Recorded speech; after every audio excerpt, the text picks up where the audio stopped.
What then is the way out? The way out is very simple change in direction.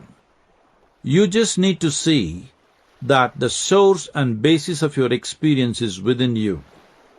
Human experience may be stimulated or catalyzed by external situations, but the source is within. Pain or pleasure, joy or misery, agony or ecstasy happens only inside you. Human folly is that people are always trying to extract joy from the outside. You may use the outside as a stimulus or trigger, but the real thing always comes from within. Right now you are holding a book. Where do you see the book? Use your finger and point to where you see it. Do you think the image is outside you? Think again. You remember how it works. The light is falling upon the book, reflecting, going into the lenses in your eyes, and projected as an inverted image on your retina. You know the whole story. So, you're actually seeing the book within yourself. Where do you see the whole world? Again, within yourself. Everything that ever happened to you, you experience right within you. Light and darkness, pain and pleasure, agony and ecstasy, all of it happen within you. If someone touches your hand right now, you may think you are experiencing their hand, but the fact of the matter is, you are only experiencing the sensations in your hand. The whole experience is contained within. All human experience is 100% self-created. If your thought and your emotion are of your making, you can mold them any way you like. There is scientific proof today that without ingesting a drop of alcohol and any other substance, you can get fully intoxicated by yourself. An Israeli organic chemist, Raphael Mechoulam, and his research team initiated a project that eventually isolated a bliss molecule in the human system.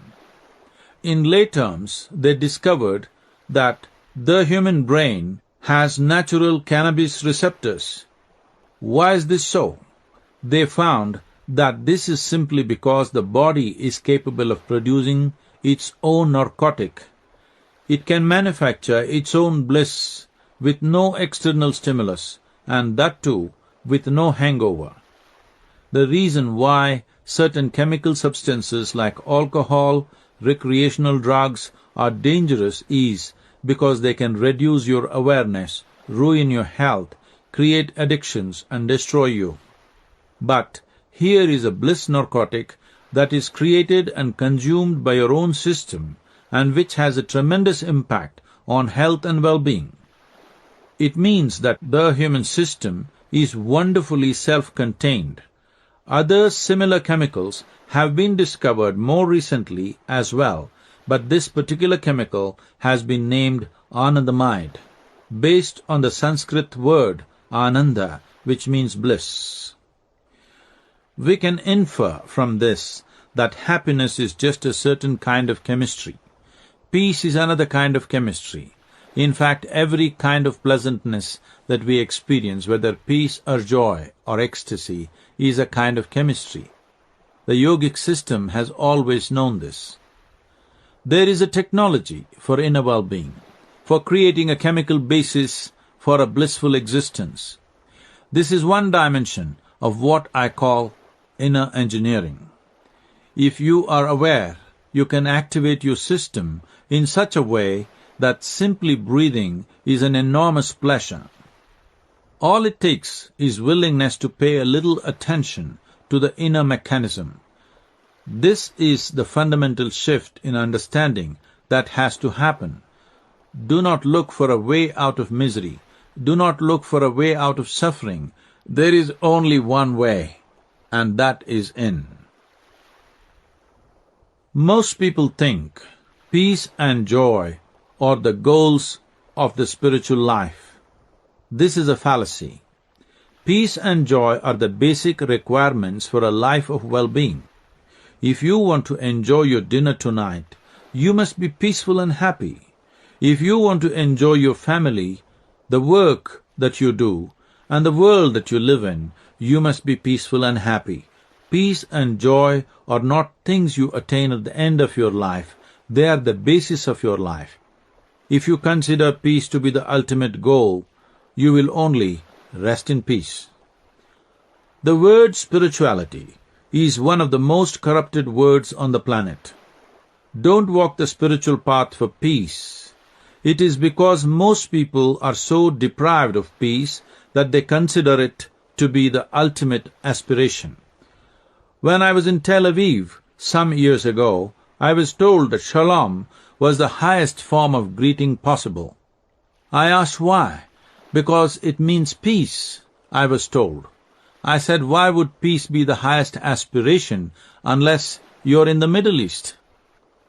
If you were on a desert island without food for 10 days and suddenly God appeared before you, would you want him to appear as a shining light or in the form of bread?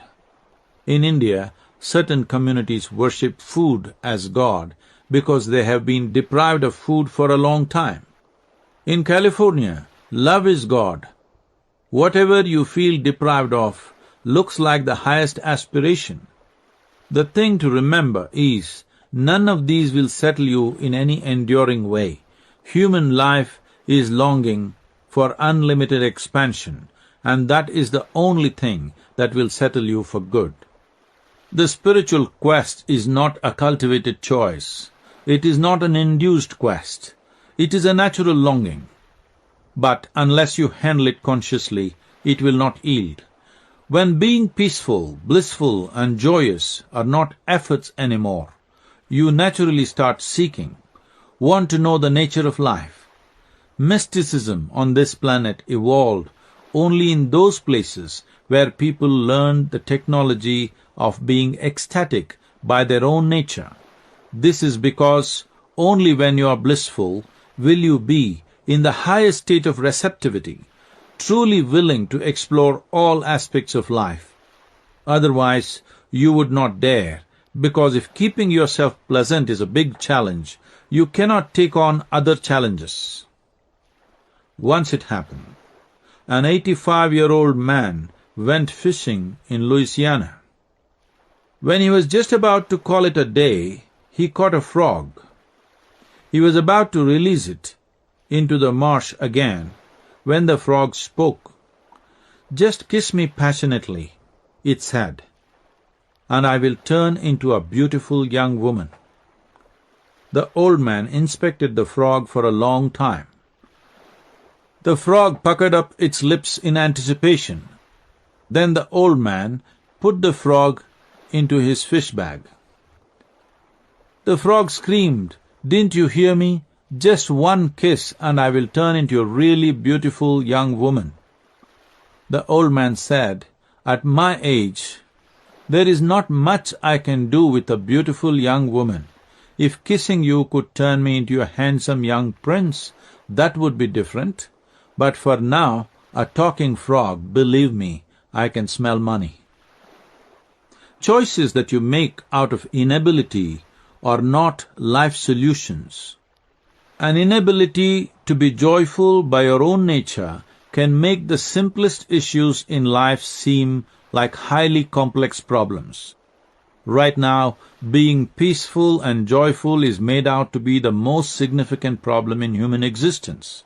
In pursuit of human happiness, we are ripping the planet apart.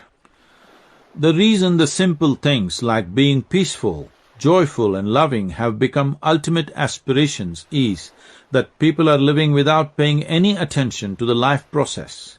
When most people say life, they mean the accessories of life, their work, their family, their relationships, the homes they live in, the cars they drive, the clothes they wear, or the gods they pray to. The one thing that they miss is life. The life process itself, the essential life that is you. The moment you make this fundamental mistake of identifying something that is not you as yourself, life becomes an unnecessary struggle. The foundations of peace and bliss are not about attending to the external realities of your life, but in accessing and organizing the inner nature of your being. You are capable of experiencing only that which is within the boundaries of your sensation. But if you throw the boundary of your sensation out in an expanded form, you can sit here and experience everyone and everything as yourself.